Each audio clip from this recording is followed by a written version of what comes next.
And also, another thing too that I want to say, this is like almost like a black woman phenomenon. Right, while we're on this fucking topic. Who are the bitches that got the most to say that will brag about fighting dudes and do dumb shit like this? It's nigger bitches. Every time it's nigger bitches. 9 out of 10 times it's nigger bitches. Because they're monkeys, because they are monkeys. We could still shoot you in the back of the head. Try me, you fat black bitch. I won't be able to miss your fat ass.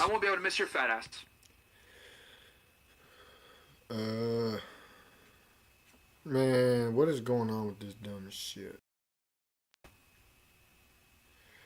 I don't understand why, man, what's it called? StreamYard needs to fix this, bro. StreamYard needs to fix this for real. Like, this is not it at all. This ain't it. With that being said, you already know what it is, man. We are back here to search no game on the ground for them Hunger Hounds. Just got the pound and are ready for the next round.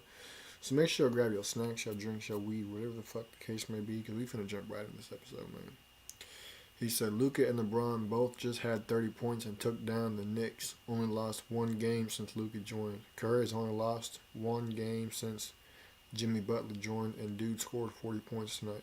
Curry scored 40 points tonight and was doing the nighttime celebration. That's crazy. That's crazy. You know LeBron is hype. What's his name? Luka is on over there with the Lakers, I think. Correct me if I'm wrong. You know, I'm still learning all that shit. And then I know James Harden was going off, but somebody pissed in his cornflakes. But what's his name? You know, Curry is hyped since Jimmy Butler came over there to the Golden State. He said Logan LeBron. Old head ass needed a Robin. Who the hell is Logan? Now Luka Batman, LeBron's Robin. Hell no. With that being said, man, let's go ahead and get into this. You guys can see the title of this episode, this live, whatever you want to call it. We're going to be checking out your boy Myron Gaines. Oh. Old head Logan Wolverine head ass.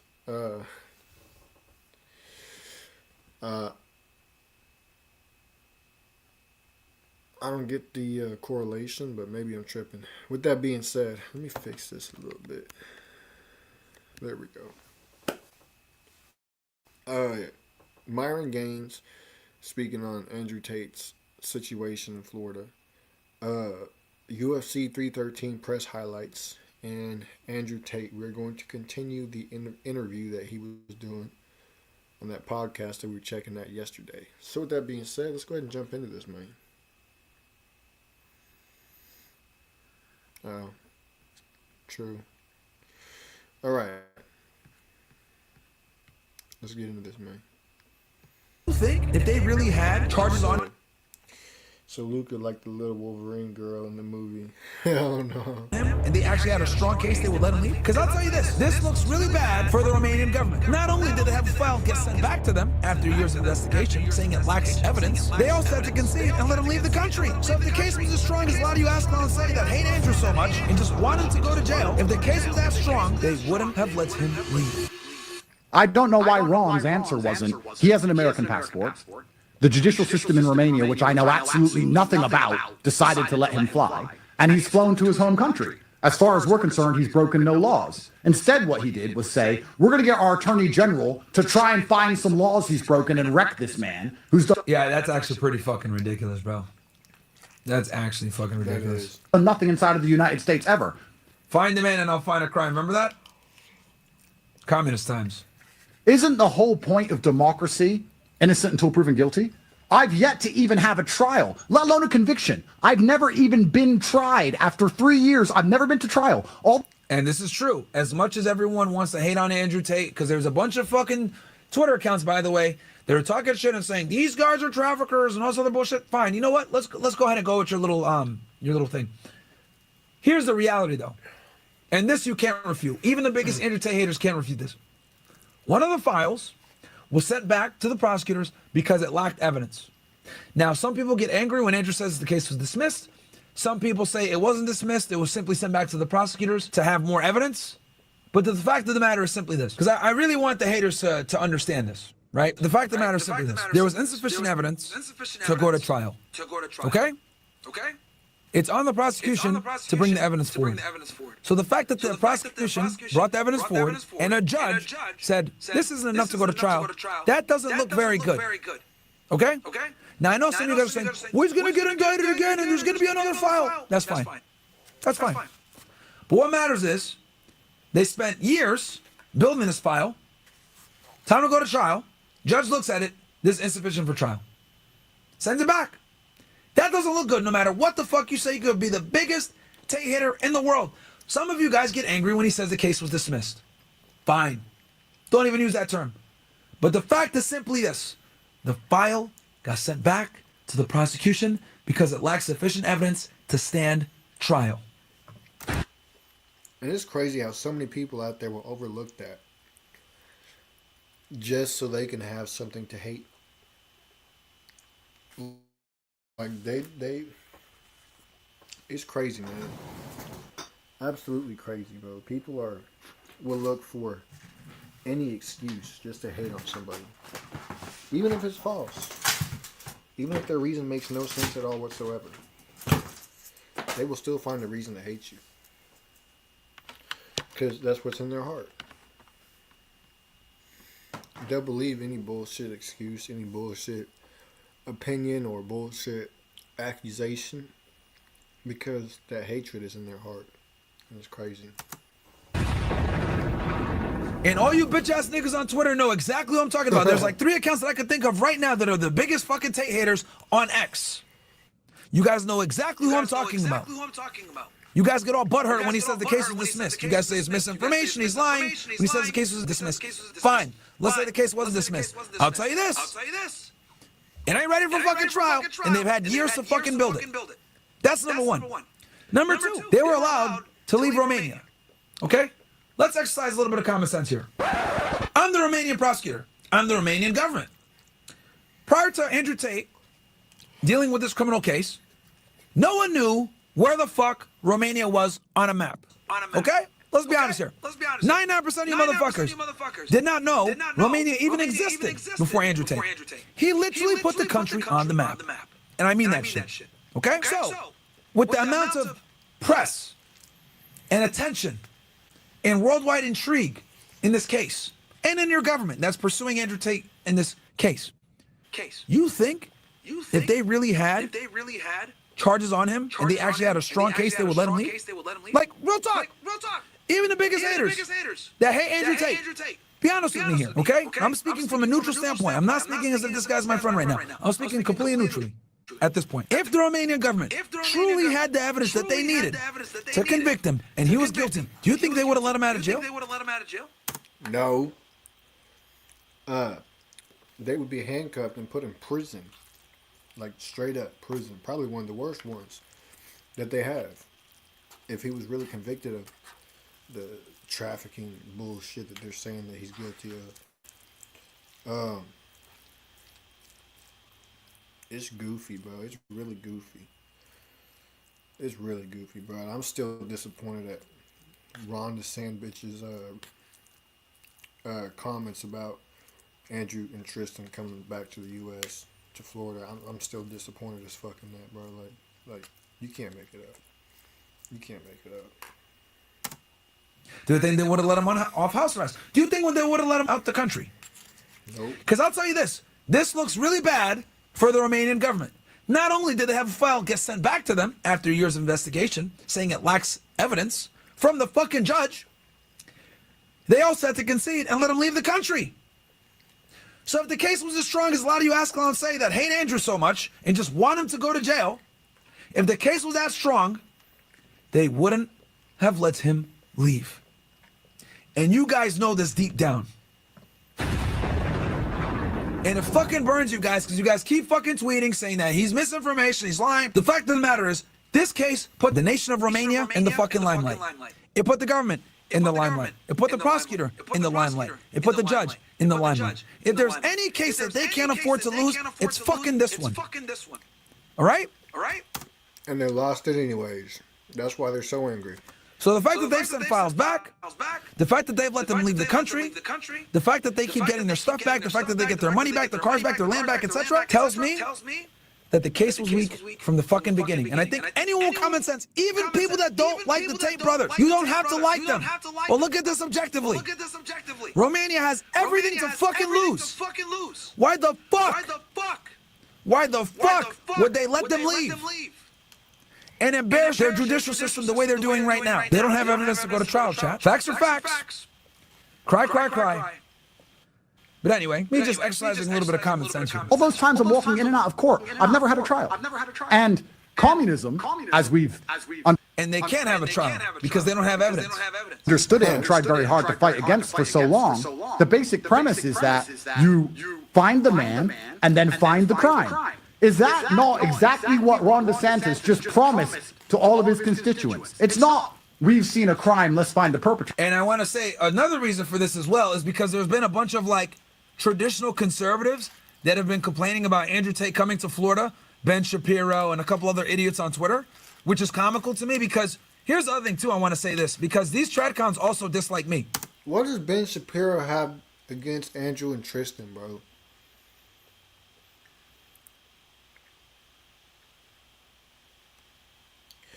The only thing I can think of that he would have against him is the fact that he stands against, the Jews.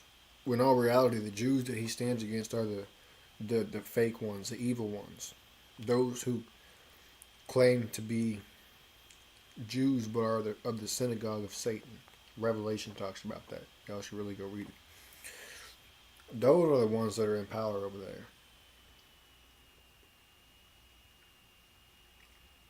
So that's what I think he's speaking out against. Who he's speaking out against when he talks about the Jews. Ben Shapiro is just a retard when it comes to certain things, bro. Straight up. Like, he might be, quote unquote, smart when it comes to certain things, but he's a retard. Look, you bitch ass fucking tradcons, okay? Let me be painfully fucking blunt about this. You guys don't resonate with the youth. You're not cool. You're not interesting. You don't have cool battle stories. You guys aren't in shape. You guys don't have a killer mentality. You guys aren't the best of articulating yourselves when it comes to stories. And you guys simply aren't interesting. I'm talking about guys on the Daily Wire. I'm talking about your traditional conservative Christians. Like, you guys are just fucking boring and you guys aren't interesting. And you guys, a lot of you guys didn't have interesting come-ups, if I'm going to be honest. Right? And quite frankly, a lot of young people don't give a fuck about American politics. And that's what you guys talk about the most. And also on top of that, a lot of you guys exercise a level of decorum in the way that you speak, which is fine. That's great. You want to attract a boomer audience. You guys want to go ahead and get people that, are a bit more politically inclined, people that might have been watching Fox News, but now they want to watch you. Cool. That's fine. You want to get people in their 40s and up? No problem. That is the way that you broadcast conservative media. But if you want to capture the youth, if you want to capture people that are younger, right? Whether 18 all the way up to maybe the 30s. If you want to capture people in that demographic, you got to be charismatic. You got to be interesting. You got to have a cool story. You got to be edgy to a degree, right? You got to be captivating. Nowadays, people are drawn to, not even nowadays, it's always been like this. But people are drawn to what captivates them. And that's what you got to do. That's how you got to be. And that's just how Andrew and Tristan are. They are captivating to the youth. The boys who are transitioning into manhood. And one of the main reasons why is because they're, and I'm not, talking shit on people's fathers and whatnot, the ones who are in their lives, but they're not the representation. Their fathers weren't the exact representation of what they want to be. Andrew and Tristan are. It's like, the way you look at it is you're a little kid, probably like 7, 8 years old. and you got an older brother who's probably like 16, 17 years old, and you think he's just so cool and you want to follow in his footsteps and do everything that he does and whatnot. That's how Andrew and Tristan are to these 15, 16, 18-year-olds, all the way up to like the 29, 30-year-olds. They're like the older brother who's so fucking cool, who's so chill. Not really chill, but they look up to him like they're an older brother. That's just how it is. That's how you got to be if you want to captivate the youth. You're looking for somebody to look up to aspire to be like. A know-how of how to attract and deal with modern women because men are interested in women. And unfortunately, guys like Ben Shapiro aren't going to teach you that shit. It is what it is. So there's an insane, it's actually fucking ridiculous. There's an insane amount of jealousy to Andrew Tate because he's been able to capture a lot of people that might have not been conservative or were kind of on the fence and turn them to conservatives. You want to know who else has been able to do that really fucking well? A guy named Nick Fuentes. He's been able to take guys that normally don't give a fuck about politics, young guys, 16 all the way up until about 28, 29, right? Not only get them interested in politics, but get them interested in conservative politics. Maybe he might do it in a way that you don't like. Maybe he uses certain phrases and certain terms and edginess that people don't like. But guess what? He's absolutely galvanized ridiculous amounts of young men and made them politically inclined and made them conservative. I've said this before, I'll say it again. Guys like Andrew Tate, guys like Sneeko, guys like Nick Fuentes are instrumental in getting the youth to be more conservative. Sneeko, I don't know about Sneeko, bro. He's just a goofball. But Andrew Tate, yeah. It's not Ben Shapiro. It's not Steven Crowder. It's not Dan Bongino. It's not anybody from the fucking Daily Wire, for that matter, or anybody from any of these, big conservative outlets. It's not. It's those guys that I mentioned before. Because quite frankly, Jordan Peterson, all these guys, they're boring. They're fucking boring. I said it. They're fucking boring. And that is where traditional conservative media loses people. You guys aren't cool. So what ends up happening is young men don't want to fucking watch you guys. But they see Andrew Tate with the Bugatti phrases, calling women on our podcast, talking to girls, right? That's way more, that resonates way more with young men. Now that's when he was able to live through their group of... skip forward because it just seems like he's going around in a circle. Let me see if he gets back to the video or not. Nope. All right, well, I mean, pretty much get the gist of it. The Sam bitch is a hoe. And Ben Shapiro is a hoe. Any other person, who claims to be quote-unquote conservative or stands for the right side of history, who be talking down on Andrew and Tristan, you're a hoe. Straight up. You're a hoe. With that being said, we're gonna get on to the next topic, which is the UFC 313 press conference highlights. People are saying that Magomed is actually the toughest opponent that you face stylistically at light heavyweight. Do you believe he's the toughest opponent you faced at 205 pounds? Why or why not? Alex, muita gente está falando que o Magomed é o oponente mais difícil que você vai enfrentar até o momento. Ele, dessa divisão especificamente, você acha que ele é o oponente mais difícil que você vai enfrentar agora nos meio pesados? Bom, como você me falando, nas minhas entrevistas, me fizeram muito essa pergunta, mas só no dia mesmo vai dar para saber, né? Eu estou bem confiante, treinei muito para essa luta, muitas pessoas acham que eu estou treinando, o cara é o melhor grappling, então, agora ele começou a treinar. Não.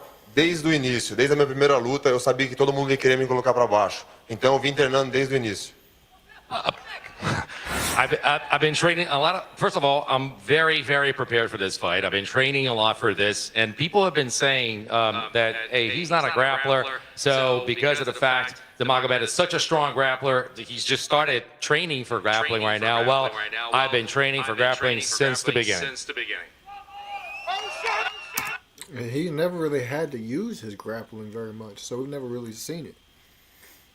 I'm curious to see how he's going to do in this fight if Magomed tries to take it to the ground, which we all know he's going to.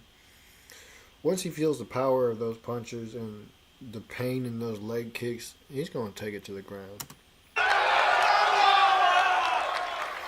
Or at least try to take it to the ground. And Alex, 2.5 years ago, there were people that were saying you were rushed to a title shot simply because of your relationship with Adesanya. Now, you might be the biggest star in the sport. People are saying you should go win a third championship belt. So what do you think of this insane ride that you're on? And did you see any of this happening the way it has? Cara, todo mundo falou inicialmente que você conseguiu basicamente um caminho rápido, um adiantamento do teu caminho para ser campeão por conta da relação que você tinha com a Adesanya, aquela rivalidade. Agora você se transformou nas maiores estrelas desse esporte e todo mundo está falando. Vai tentar ter um terceiro cinturão? Qual que é o plano? Bom, meu plano mesmo é defender meu cinturão. Tô bem nessa categoria, tô bem focado. Dude, Alex looks like a fucking killer right now, bro. A gente tá vendo que tem muitas possibilidades aí de outras lutas, peso pesado. Mas eu tô pronto para qualquer coisa. Isso não tá no meu controle. Eu vou estar continuando treinando e vou fazer meu trabalho. Listen, my plan is to defend my belt. His energy and his presence in this press conference is different compared to the other ones. Most of the other ones, he's been like chill and laid back. Obviously, he still had that, what people like to say, that aura. But this time is different, bro. Like, he looks pissed. He looks like a killer. Crazy. I mean, he is. He could kill somebody with his fists if he really wanted to. I mean, anybody could. But him, definitely. But, I mean, like, his presence is just different in this press conference. I know there's been a lot of talk about me going up maybe to heavyweight. There's so many plans. There's a lot of options. But listen, I'm focused and I'm prepared. And as you said, simply can't look past Saturday night. But I'm just curious. You talk about all the options on the table. Now we're talking about boxing and everything. But do you believe you win this fight, there's anybody left for you to face at 205? Are there names you want in that division? Or do you have to look to heavyweight or another combat sport? Eu sei que você falou muita coisa, inclusive lutar boxe. Mas eu sei que você está tentando não se adiantar, pensar lá para frente depois dessa luta. Mas vamos dizer, você ganha no sábado. Tem mais alguém para você enfrentar na divisão? Falta alguém? O que acontece? Não, com certeza. Tem muita gente na categoria. Agora eu não sei quem que eles vão colocar. Igual mesmo na época do Khalil, se não me engano, ele era o 8º do ranking. Mas a gente entregou uma luta, uma super luta, uma grande luta. Então tem muitos lutadores, não importa qual é a colocação do ranking. Eu acho que tem muito. He said, bro looked like Shane when he was looking in the mirror season 1.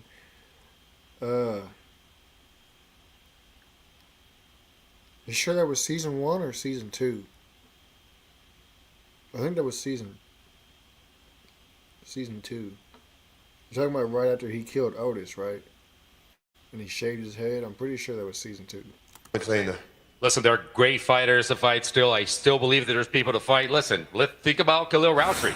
He was the 8th in the ranking, and look at the fight we delivered for you guys. So, listen, there's a lot of people out there that I can fight. Yeah, that was season 2. And it doesn't matter their position in the ranking. They're tough and I'll fight it. O importante é estar lutando e dar o show pra essa galera. The important thing is to fight and to put on a show for all you guys. Shama. And for Magomed, please. Magomed, a lot of the discussion coming into this seems to be about... That's crazy, bro. Everybody is booing Magomed, bro. That's insane. Everybody loves Alex. I don't think I've seen any fighter with the same, love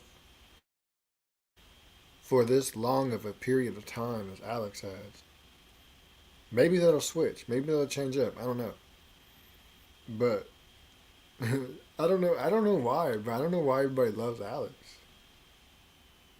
It's crazy. It's cool to see, but it's crazy.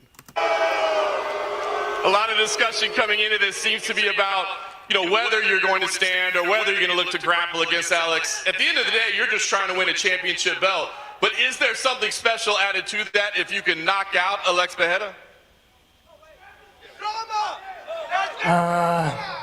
Я хочу сказать, по этому бою я вижу все против меня, как бы все говорят Шама, Шама. Шамина время уже закончилось давно, мы это покажем в субботу ночью, вы это увидите. После этого боя вы меня полюбите, я это знаю. Посмотрим. I'd like to say that I see that in this fight, everyone is against me. Everyone's saying, Shama, Shama, Shama. But guess what? Shama time is over. After this Saturday night, after the fight, you will all love me. Yo, he's talking a big game right now, bro. Magomed's talking a big game. I don't know if he can back it up. I don't know if he can back it up. If he loses, I'm telling y'all right now, if he loses, at some point, he's probably going to use Ramadan as an excuse for why he lost. I don't know, man. I don't think he can back it up. Man, what do you make of that crowd reaction? You always seem like a nice guy to me. What does it feel like to be booed up there? Меня заряжает наоборот. Все против меня, я один. Будет очень жарко. It motivates me, it charges me. Everyone's against me. I'm here by myself. It's going to be a really good fight. Nice. And the last thing I have for you, Magomed, so close to winning the title in 2022. I know this is a different opponent, a different fight, but what's the biggest lesson you took out of that night to make sure you don't leave disappointed on Saturday? Fuck, man, my foot's cramping again.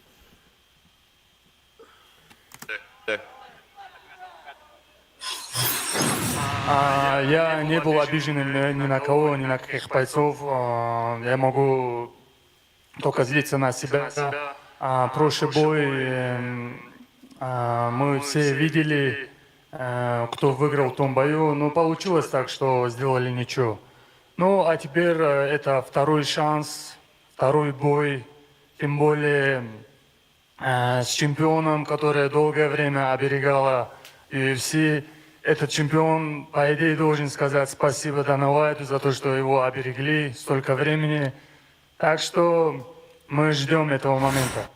I wasn't upset about the last fight. I have nobody to blame. It's just myself. We saw the fight. The whole world saw the fight, but it happened the way it happened. Now it's a whole different ball game. It's a different fight. It's a different opponent. And you know what? Honestly, he should say thank you to Dana White for protecting him this whole time. Now it's going to be a whole different...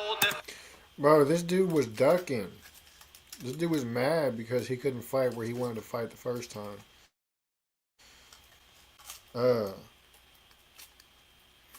I think the second time, I think this is the third time they tried to set up the fight and it finally went through, if I'm not mistaken.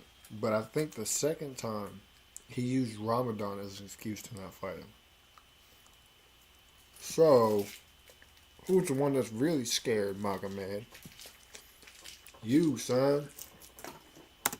thing. Question for Justin Gaethje, all the way in the back, right here. Never forget when Justin Gaethje wore that dress because he lost a bet. Never forget. That boy will forever be queer to me now. Obviously, you were originally supposed to fight Dan Hooker in a fight fans were very excited for. A person with your ranking, coming off a loss like you were, I don't think anyone would have blamed you to maybe hold out and rebook that fight, but you felt it was important to stay on this card and deliver for the fans. So I guess what are you expecting on Saturday, and how important was it for you to stay on this card? Yeah, I mean, I know a bunch of people had already bought tickets, and, you know, anytime you put me and this guy on a card, which we have been quite a few times, it's a great night. And, yeah, I mean, I think this is as tough for sure, or tougher fight for me, tougher matchup than Dan Hooker was. I mean, Fiziev is 100%, you know, top of the game. You know, he had a little bit of a setback. You know, he lost to me and then blew his knee out. But, you know, all these guys are world-class athletes. They live the life, and yeah, I just love to be in there. You know, coming off a knockout like this, like I just did. You know, I just want to get back in there. I want to fight. I want to, you know, get back in the win column. You know, one of the stories that you were saying is, you know, maybe the last couple of fights you were fighting a little more hesitant than you were. I think caught a lot of people off guard, considering, you know, some of those were fight of the years in this last two. What type of Justin Gaethje can fans expect on Saturday? I mean, the same thing. I mean, when I'm talking about that, it's I'm more referencing my mindset, the mindset that I have when I go in there. You know, I fell into it. Maybe if I don't get hit, you know, then I can last longer. Blah blah blah. But you know, you have to be willing to take the risk. This is a very risky game, dangerous game, and that's. You gotta take a punch to give a punch. That was my favorite part of the whole thing when I, you know, first started this thing like 13 years ago. You know how dangerous it is, and I kind of, you know, forgot that a little bit. And again, you know, getting knocked out like that, I'm excited. I'm going to be scared. You know, it's going to be intense, and I'm pumped. I'm ready to go. Você mencionou, já falou muito sobre talvez lutar boxe, talvez lutar nos pesados. A minha pergunta é, me parece que hoje é indiscutível que você é a maior estrela do UFC.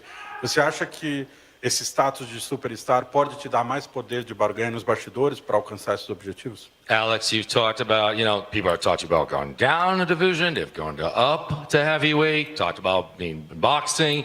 It's unquestionable. You are one of the greatest stars and possibly the greatest star in this sport right now. Does that give you more bargain power for you to get something and negotiate something for you? Bom, acho que sim. Todo o trabalho que eu venho fazendo, pô, tá todo mundo contente, a organização tá contente. Eles mostram isso pra gente e, claro, diretamente também fala pra gente. A gente vê também a reação do público, aonde eu vou. Todo mundo tá querendo me ver, tá querendo ver eu lutar. Então, com certeza, isso facilita pra mim. Yes, that makes it so much easier. Listen, the organization shows it. They've said it to me directly. They like what I'm doing. They like the fights that I'm putting in. Listen, the reaction of the public and the crowd, no matter where I go, everybody wants to see us. Everybody loves us. Listen, I think it does help me bargain. Alex, tem uma história sua. Você sempre foi muito aberto para falar sobre isso, sobre sua história com álcool no passado no Brasil. E é uma história muito famosa no Brasil. Minha pergunta é, quando o Ankalaev citou esse tema no Twitter, te incomodou mais do que outros temas? É um tema mais delicado do que o normal? And Alex, you've been really open about your past with alcohol in Brazil. People, it's well known and well documented. You've been open-hearted about this. When Ankalaev mentioned that on Twitter, did it hit you really hard? Do you think that's or maybe a more delicate, more sensitive subject than others? Bom, só desculpa, não tô sendo grosso, mas eu não quero mais falar nisso, né? Tô muito bem focado na minha luta. Eu acho que a gente falou o que já tinha que falar, né? Foi algumas provocações, mas agora eu tô esperando o melhor momento. Sábado, chama. Listen, I don't want to be rude. I don't want to talk about that anymore. I said what I needed to say. I think it was just like some back and forth and some stuff that we exchanged, but I'm only focused on Saturday. Let's go, Shama. Ma'am, go ahead. Ma'am, go ahead. Question for Alex. Magomed Ankalaev is slightly different than other opponents you faced off against recently because of his high level of wrestling ability. How do you plan to address this on Saturday night? Cara, o Ankalaev é um oponente diferente daquilo que você tem enfrentado e que é enfrentado ao longo da carreira aqui no UFC por conta da habilidade. I love how Alex is getting all the questions, bro. You know these other fighters are pissed because nobody's really asking them any questions. And Alex is getting all of them. That is hilarious. Dele com luta. Como é que você pretende contra-atacar isso ou enfrentar esse tipo de estilo? Bom, todos eram diferentes, né, desde o início, né, não só no MMA, mas no kickbox, então eu vim superando todos. E, cara, é sábado, não dá para falar muita coisa aqui, tenho meus planos, minha estratégia, sei tudo que eu vou fazer, mas também, óbvio, depende qual é o comportamento dele dentro do octógono, para mim estar colocando meu jogo em prática. Listen, he's different. Everyone has been different. Since kickboxing, the UFC, everybody's been different than what I faced, and I've always been beating them down. Listen, I can't talk too much. Let's leave it for Saturday. I got my plans. I got my strategies, but believe me, we're going to get this done. And a question for Rafael. Rafael, last time you came out on the losing side of an absolute classic with Justin Gaethje. What adjustments have you made to secure the victory this time around? Yeah. Last time I'm smashed my face for his hand. I just go forward and like every time he make jab like that, and I do like every time like on the rock and roll. So this time I plan to change it. I have to follow my game plan, do everything. They put some ice to my head. Yeah, but it's hard to say. It's hard to say. When I hear some energy, what we see now, it's hard to stay cold and not going forward and not make some crazy stuff. But I have to. This time I have to. And for Magomed, a lot of made of Alex's success here, but if you are able to defeat him, is this a scenario where you think an immediate rematch would be warranted, or is there someone else you're more interested in fighting next? Let's go, hey! Мы пока не думаем вперед. No, if he beats him, bro, that's a mandatory rematch. And if he beats him again, well, then you've won twice fair and square. But if a champion loses, bro, there should be automatically a rematch, which more than, I'd say, probably 98 to 99% of the time it is. But if Magomed beats him and tries to say that he's not going to rematch him, that's some hoe shit. Мы нацелены только на бой. Это большой бой для меня. Поэтому после боя уже мы можем подумать, кому дать реванш, с кем биться, кого вызвать. Это будем решать мы потом. For now, we're not concentrating on what's going to happen afterwards. Right now, we got a fight in front of us. Let's go out there, let's win, and then afterwards we'll think about who's going to get the rematch or what. And just lastly for Justin Gaethje, Justin, on Embedded, when you were signing the posters, you said you only have room for 2 more in your house. Does that mean we are close to retirement, or do you just need to buy a bigger house? I think that's, time for a new house. I've been in, this is probably my 10th poster that I've made it on. Man, that's pretty spectacular for me. Even though this is a rematch, how do you feel coming into this one as the underdog? And Rafael, how do you feel about coming in as the favorite, even though you're taking the fight on short notice? Yeah, I mean, I'm 6-3 as an underdog. You know, it's a special place to be. You know, I'm only up here because I've been a petty dude. You know, for big parts of my life, I take shit personal, and it's just extra motivation. You know, I'm excited to get back in there. We've seen, you know, many people go through what I just went through, and some people come back, some people don't. We got 2 champions in the UFC that had similar circumstances, and you know, I look to them and that example to get back in there and get back on it. And Rafael, how do you feel about being the favorite, even though you've taken this fight on short notice? Oh, yeah. I'm shocked, honestly. Like I'm lost twice. I'm after injury. I'm long time no fight, and I'm still favorite. It's okay.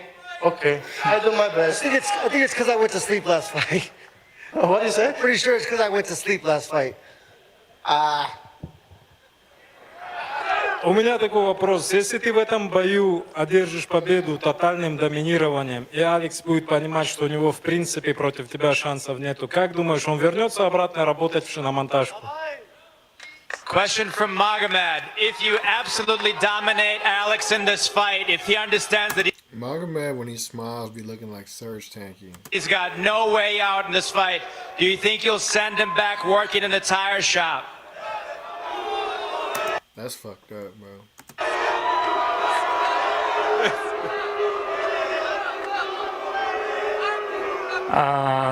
Я думаю... Oh, dude, Alex looks like he want to say something. Мы это увидим. Мы все понимаем, у этих шамов нету никаких шансов. И мы это докажем в бою. А после этого боя, я не знаю, вернется он туда или будет, или останется в ММА. Ну, это решит ему.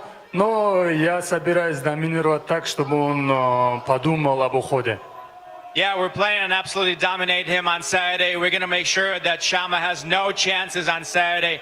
And whether or not he stays in the sport or decides to go back to the tire shop, that's going to be up to him. He's going to be the one that has to make that decision. Dude, Alex just looks pissed off, bro.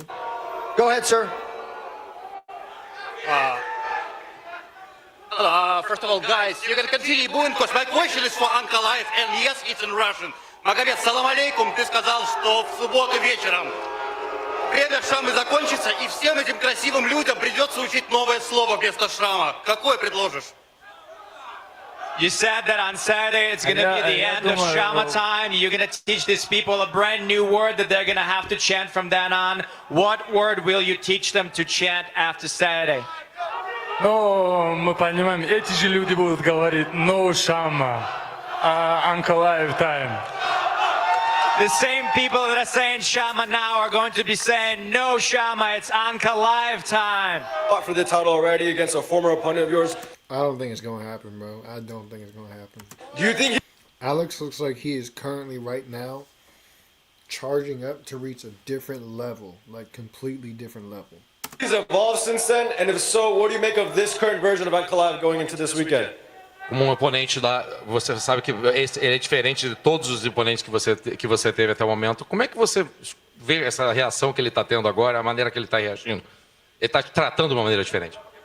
Bom, é difícil responder um pouquinho essa pergunta, porque eu não acho ele um cara diferente dos outros. Agora, eu acho que eu sou diferente dos outros, né? Então, eu acho que essa diferença vai ser pior para ele.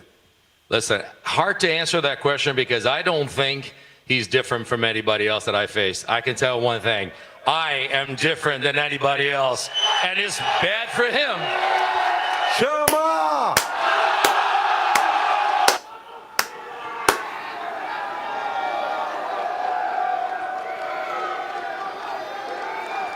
I ain't gonna lie, that was badass. That was badass.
They didn't even shake hands. Boy, everybody else shook hands. Alex didn't even shake his, and Uncle I didn't even shake his.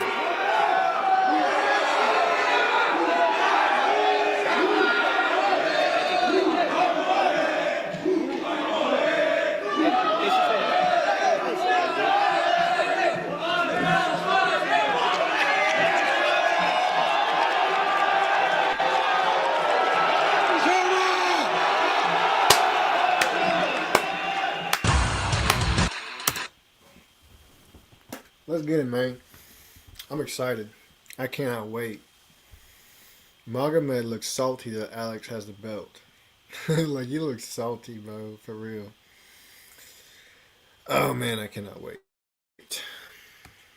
I cannot wait. With that being said, let's come on back here and check out a little bit of this podcast. To make other people proud of me, so I have to do all these things irregardless of how I feel. You're gonna have a fantastic life. If you wake up and say I want to be happy, you're gonna chase silly hoes, drugs, and alcohol. But that's temporary happiness, right? Well, but how else can you get instant happiness unless it's temporary? To get long-term happiness is something that's only going to come from dedication and hard work, which requires short-term suffering. It's just delayed. So if you're dedicating yourself and working hard for the future happiness, but especially considering the fact that most people are never happy with what you get and you always want more, your life just becomes hard work and dedication and struggle and suffering, and that's what you just exist within, and you don't operate under the paradigm of happy or sad. To me, it's quite binary. It's not a scale of how happy am I. It's just, has something terrible happened today? Am I distraught? No, then I'm happy. It's almost like there's no such thing as cold. It's just an absence of heat. In space, there's no cold. There's just heat or there's no heat. Well, if there's no despair, heaven forbid a family member dies. If there's no despair, then there's only happiness left. I was happy in jail. I'm happy here. I'm happy in Romania. I'm happy if they arrest me again. I'm happy all the time because unless something truly devastating happens, it's the only frame I operate under. But to me, you know, when you put it like that, that's actually facts. You can't say that you're not happy when nothing bad is going on. When nothing, like he said, devastating is going on. If you're not, like, actually in distress.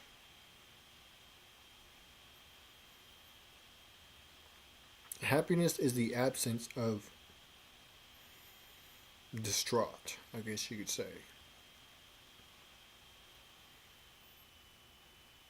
Happiness is the absence of devastation. So if there's no distraught, if there's no devastation, the only thing that's left is happiness. That's crazy. Happiness isn't the giddish, smiling, look at me, I'm happy. That's for children and women. And as a man, truthfully, you get your contentment. I wouldn't even say happiness, but you achieve your contentment through making others happy. I feel content when my children are happy. I feel content when I make my woman happy. I get more from giving than receiving. That's why Christmas is set up the way it is and dad never gets anything. We give. We go to work. We struggle. We make money. We suffer so others can be happy because of us. It's not our job to be happy ourselves.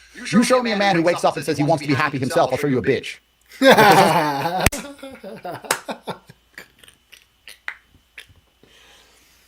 Yo, this dude, that's crazy.